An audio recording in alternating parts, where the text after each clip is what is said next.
Lo pomo in siciliano è la mele in italiano. Lo pomo in siciliano è la mele in italiano.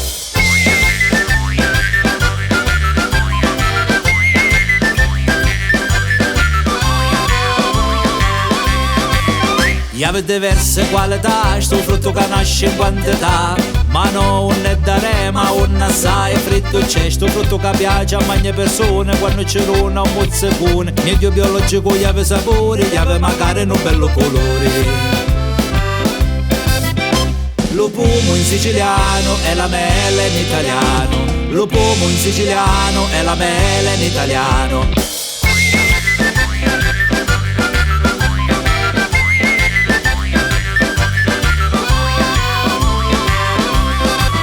Ci può fare a Macedonia quando organizza una cerimonia.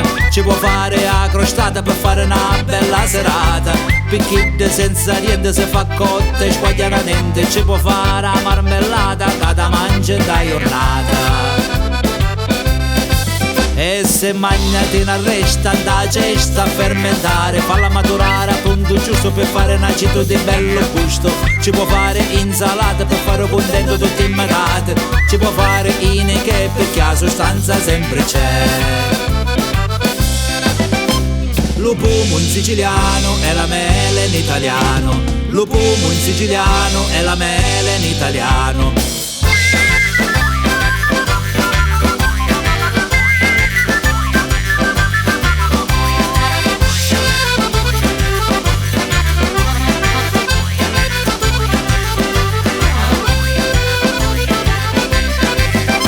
E complice fu serpente che gli sto frutto a menseriente. Ed Eva sbindolata di sto frutto fu ingannata. E Adamo tentennao e poi sto frutto mozzicao. E Dio s'arrabbiao, ro paradiso ne mannao.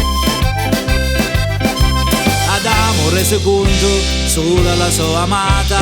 E Dio arrabbiato di sto frutto mozzicato. E questo è un motivo che non resta da memoria. Lo frutto proibito che è passato alla storia.